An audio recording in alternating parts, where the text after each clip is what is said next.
That's common church behavior. You know, be a old sister sit somewhere every Sunday.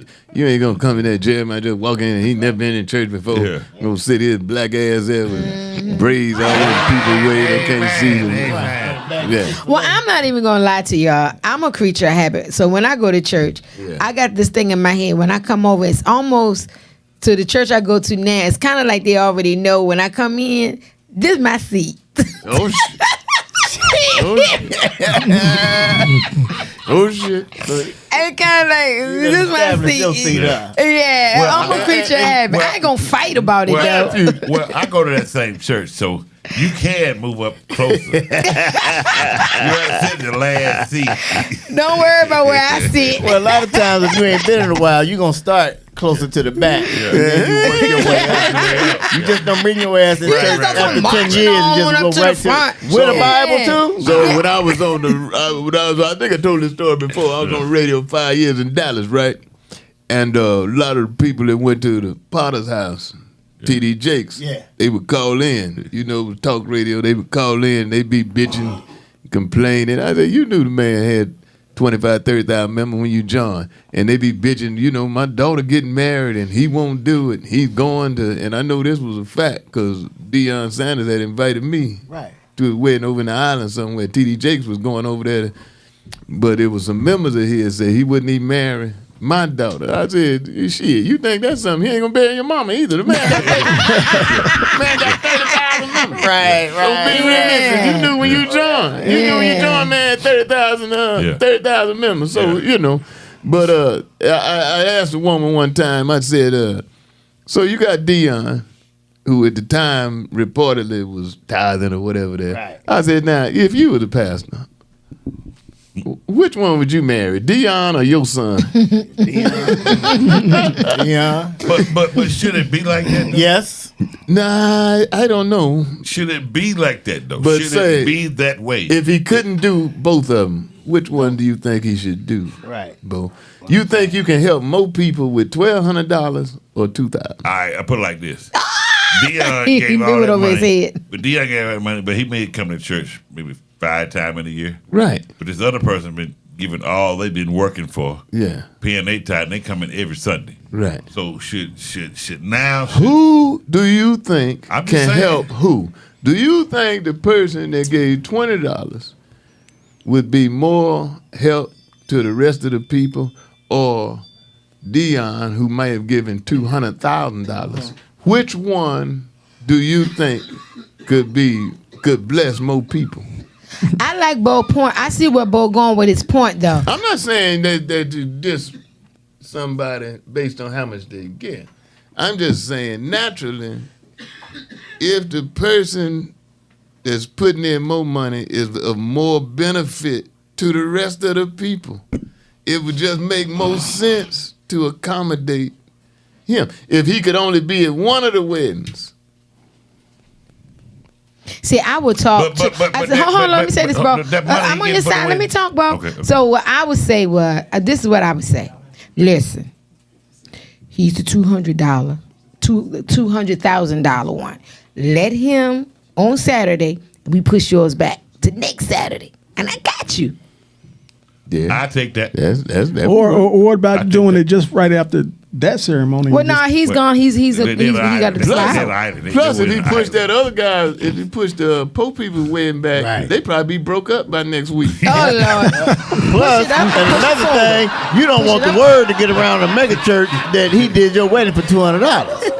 He ain't gonna have nothing else to do but weddings for the rest of the year. Right. Or send a minister. Send one of your ministers. That's what, when you got a big mega church like that, people got to understand. You're not going to always get the head. So if you want that intimacy, then you might want to just fellowship at another church where you can have that intimacy. But so that mother up top, they've been dealing with all kinds of pain and acheness and sickness. But she coming every Sunday. But she just having to get there late because she ain't got no transportation. They pick up in the bus and all that kind of stuff. But the Rolls Royce guy who get there early, park up front, walk right in, they got their seat up front. I shouldn't be treated like the person up top. I park my Rose at church in the back of the lot. Hey, he ain't lying. Because I don't want you haters. Scratching it. Walking by. Right. Don't want no kids throwing that in the car. I just think it's a thin line, and then the pastor definitely have to just seek God on how to lead the church. And when the parishioners are there, you just have to understand the way of the church.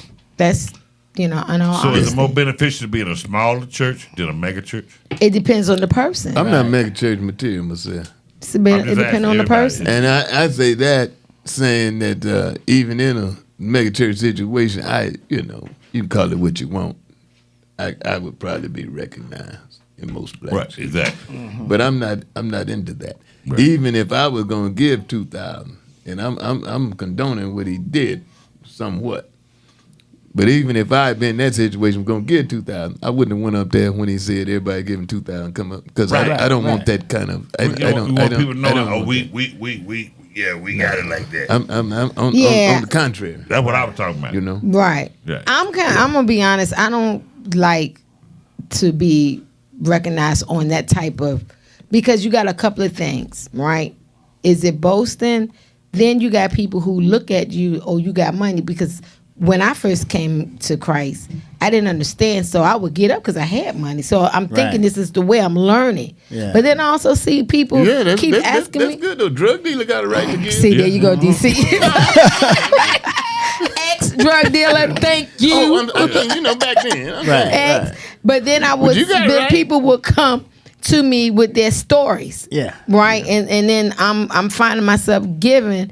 I'm like, whoa, I don't know if this right, God. Wait a minute. Because they see you giving. Right. So then you got those people that come at you with the stop. So then I already got the guilt. I've been selling drugs. So, I'm like, well, let me just. So you got to balance that out. So I see what you're saying, DC, not standing up all the time. Now what I'm talking about is that woman who's walking down the aisle. The woman who's walking down the aisle, she knows she's fit.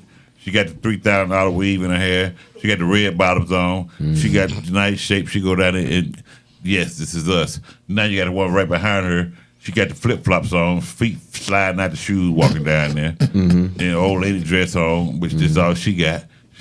So I'm saying is, it shouldn't be more praise for you than me. One is no greater than the other. Nah, but what you're trying to do is equate that $2,000 line. That's two different things. If the pastor say, come, like you said earlier, just come and give your offering, then you give it from your heart. So it doesn't matter if one is more dressed up than the other. You give it from your heart. God is going to honor your heart. But when the pastor asks for specific directions and you don't follow the direction, then it was what it was. Change churches. No. All right, then I'm out of here. Well, then you've been hard-headed though, because then you've been hard. It ain't about not having it. He said, "Come up with the 2,000." He didn't say, "Come up with the 1,200." So don't be hard-headed. Acknowledging people that could give that kind of money. Well, like I said, I wouldn't want that kind of acknowledgement. No. But I understand once I saw the whole context of what happened. Right. I understood Ricky Smiley. what he was saying. Hey, can I ask y'all? It's about being what's right. Huh? Can I go to church with one of y'all? Yes, please. Because I've never been to church unless it was for a funeral. Well, I tell you this. I don't know. Don't bring your blanket. And when they pray, don't you get on your knees and go to the east side of the building. You'll hit your head on that bench in front of you. You mean my prayer rug, right? Not a blanket. Same thing. Yeah. You can if you want to. And men and women sit together. But it's funny y'all talking about this because I had left the mosque for a while and then I decided to come back. Yeah. And the secretary came to me and said, "Hey man, I need to talk to you." He pulled me in the other room. He said, "Hey, I need your paycheck stub." Oh, I was like, they "What?" Said that at the temple? At the mosque, yeah. Are you serious? Dude told me he went on my leaving earnings statement from the U.S. Navy. I've heard they do that at a mega church here in Atlanta. Yeah. And I've also heard that I've heard this about several mega churches that if you want the pastor to conduct the funeral, I mean, it's an absorbent amount of money, which I think is ridiculous. I mean, but that's just me. I ain't no preacher, Right. But I think that's ridiculous. But at our church, you don't have that problem. Our church, they go right to your wallet, see what you got in it. Don't be telling that tale. $49. That's all right. Don't be telling that tale. They go there, sit down. We got that. What a lie. Yes, a big lie. What a lie. A big lie. Man, I would love you coming to our church. Look, I tell people, man, it ain't. You can go check out other religions. Then you got to see what they talking about. Yeah, I mean, I definitely want the What's yours? experience. Yeah. Come with us next Sunday. Come on. Yeah, come on. Ain't nothing but a party, man. Yeah, I want to sit there and watch my first church hug and everything. Oh, we don't do all But that. see, don't come to church. First off, don't come to church looking for a Everybody spectacle. gonna hug you, but the choir Yeah, director. don't come. Oh no, I was gonna watch. I don't want to do no Don't hugging. come to church looking for a spectacle like you coming to look at a movie. You come seeking the word from the man Come of on, God Sister JJ. to help you All right. get Come through on, your day. Sister JJ. Don't come playing with God like I'm just gonna come and see what y'all going. Nah. No, I mean, I just want to check get it your- Nobody out. gonna come hug get your your ass. spirit Ain't nobody right. gonna ask you. I'll Yeah. tell you something. I want to go to a mosque one day. I ain't never been to a mosque. All right, you ready to sit on the floor? Yeah. No, Huh? I got a stool. You know why all the men sit on the floor in the mosque? No, they Look don't. up under them women's dresses. What women? Well, what I my heard. daddy's mosque, That's they what I don't sit heard. on the floor. What would they say? Nah, we My daddy is a Muslim, and they don't sit on the floor. The men Y'all still got sit no on one chairs in side, there. and the women sit I on the other. mean, we got a couple for some elderly guys. Y'all need 4 or 5 of man. them $2,000 givers to buy some If, damn if, chairs. if you can walk, you can depends on where sit. you go, because we sit in chairs. All the men sit over here, And all the women sit on the other then we had side. the brother, he walked up and down the aisle, Uh-huh. looking. Oh. He really looking to see if the men looking over this way. Oh, right. They catch you looking over that way. And then they- Oh, no, you get in trouble. Yeah, you get in LGBT trouble for women, that. They on the other side. Yeah. Y'all go No, get you can't look at pork women in sandwiches. there. Fish. Pope Jeremiah down there on the end. He never been to a mosque or church or nothing. Oh, no, hold on. Hold on. I grew up in the church now. Satanic. I grew up in the church. Well, What kind of church? my granddad was the pastor. I know, but what kind of church? With the Oh, denomination. shit, Baptist. Baptist? Yeah. And he'd call niggas out in Huh? church. He called niggas out in church. Yeah. Won't he do it? Who is that? I see my grandson back there with them damn braids and shit. Yeah, nah, You listen to DisRace coming to you live from the ATL.